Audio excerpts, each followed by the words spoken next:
Il est 12h30, nous sommes le mercredi 2 août. Bonjour et bienvenue dans ce flash de la mi-journée. Et on démarre avec la météo puisque la dépression Patricia passe ce mercredi par chez nous. Le département est en vigilance de niveau jaune, fort coup de vent avec des rafales qui pourraient atteindre cet après-midi des pointes à 80 km/h. Vigilance jaune, vague submersion également sur les côtes à marée haute à 18h15 puisque ce phénomène plutôt inhabituel pour la saison survient dans le contexte des grandes marées.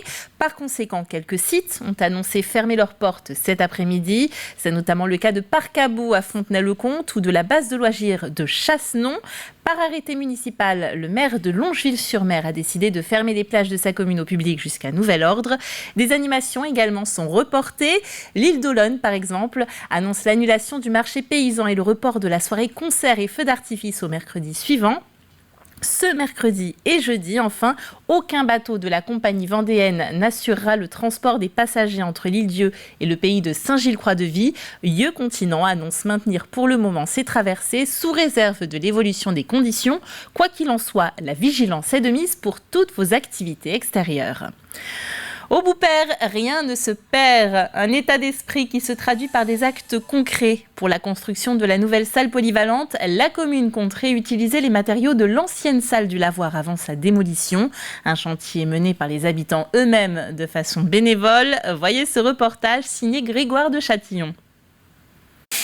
620 mètres carrés de parquet à démonter, c'est-à-dire près de 30 000 lamelles de chêne à retirer, jusqu'à 60 000 clous à enlever.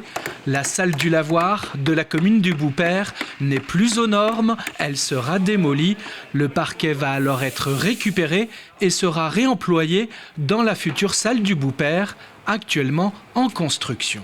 Là, on est sur la récupération du parquet.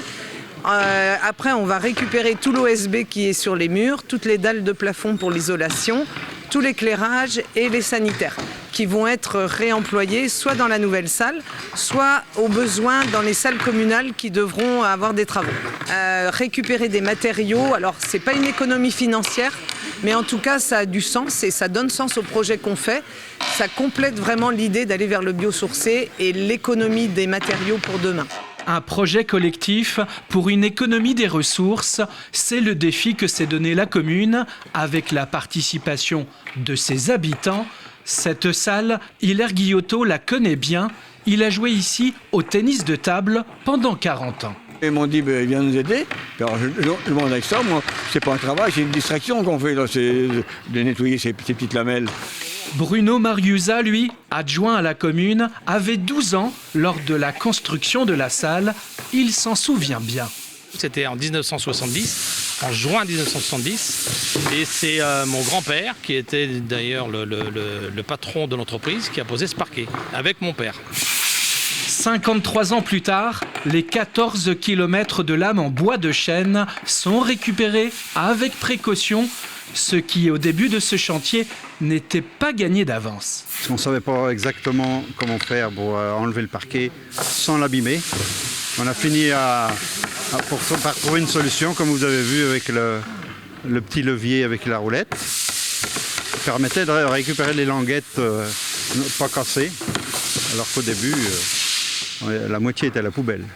Un levier à roulette inventé par Henri Guéry lui-même pour un chantier vertueux, un projet éco-responsable, bon pour la commune et ses habitants et bon pour la planète.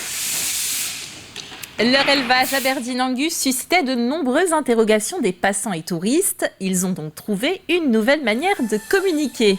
Régine et Jean-Luc Caquino, installés dans le Marais Poitevin depuis 2016, ont réalisé des pancartes avec un QR code. En flashant ce QR code sur téléphone portable, les promeneurs ont accès à une vidéo qui leur explique l'histoire et les origines de ces vaches, tout droit importées d'Écosse et que l'on appelle aussi Black Angus. L'agriculture, c'est une activité qui est comme une autre maintenant. On se doit de communiquer dessus, de redorer l'image de l'agriculture qui a parfois été peut-être un petit peu décriée. C'est pour ça qu'on a fait ça et le QR code c'est de plus en plus utilisé suite surtout au Covid. On le voit souvent dans les restaurants, etc. pour scanner la carte. Donc ils peuvent scanner facilement, on capte bien, donc on peut regarder la vidéo aussitôt. Tout promeneur, qu'il soit touriste, qu'il soit locaux, qu'il soit autre, peut se renseigner très facilement. et d'une vidéo qui est courte, qui est d'1 minute. Donc ça permet d'être synthétique et de donner l'essentiel sur notre exploitation et notre activité. Tous réunis autour d'une seule et même marche. Catholiques, protestants et anglicans ont parcouru 6 km sur différents lieux importants de la vie des protestants et catholiques. Une balade œcuménique lancée à l'initiative de Jean-Pierre Foulon qui a à cœur de réunir les différentes communautés religieuses. À Foussé-Perret, le reportage d'Alix Lanos.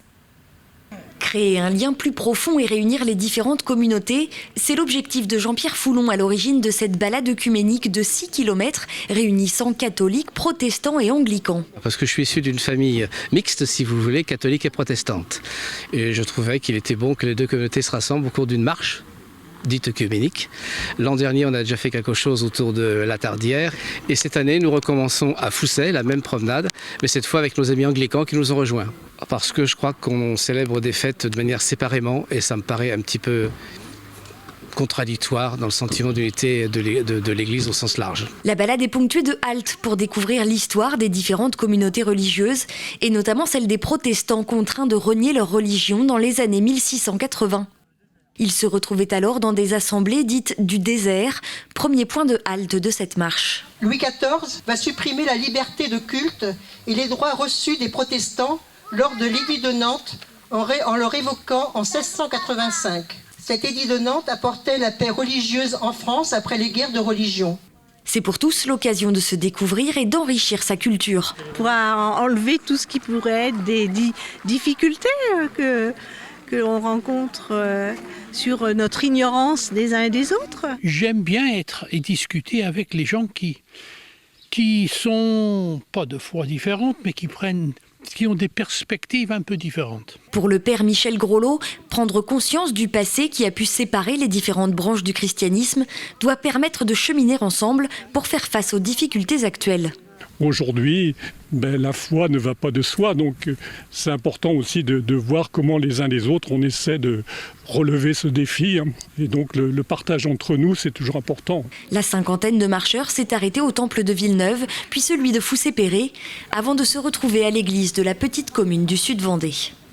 C'est la fin de ce flash. Merci de l'avoir suivi avec nous. On se retrouve à 18h pour une nouvelle édition. D'ici là, passez une belle après-midi et attention au vent.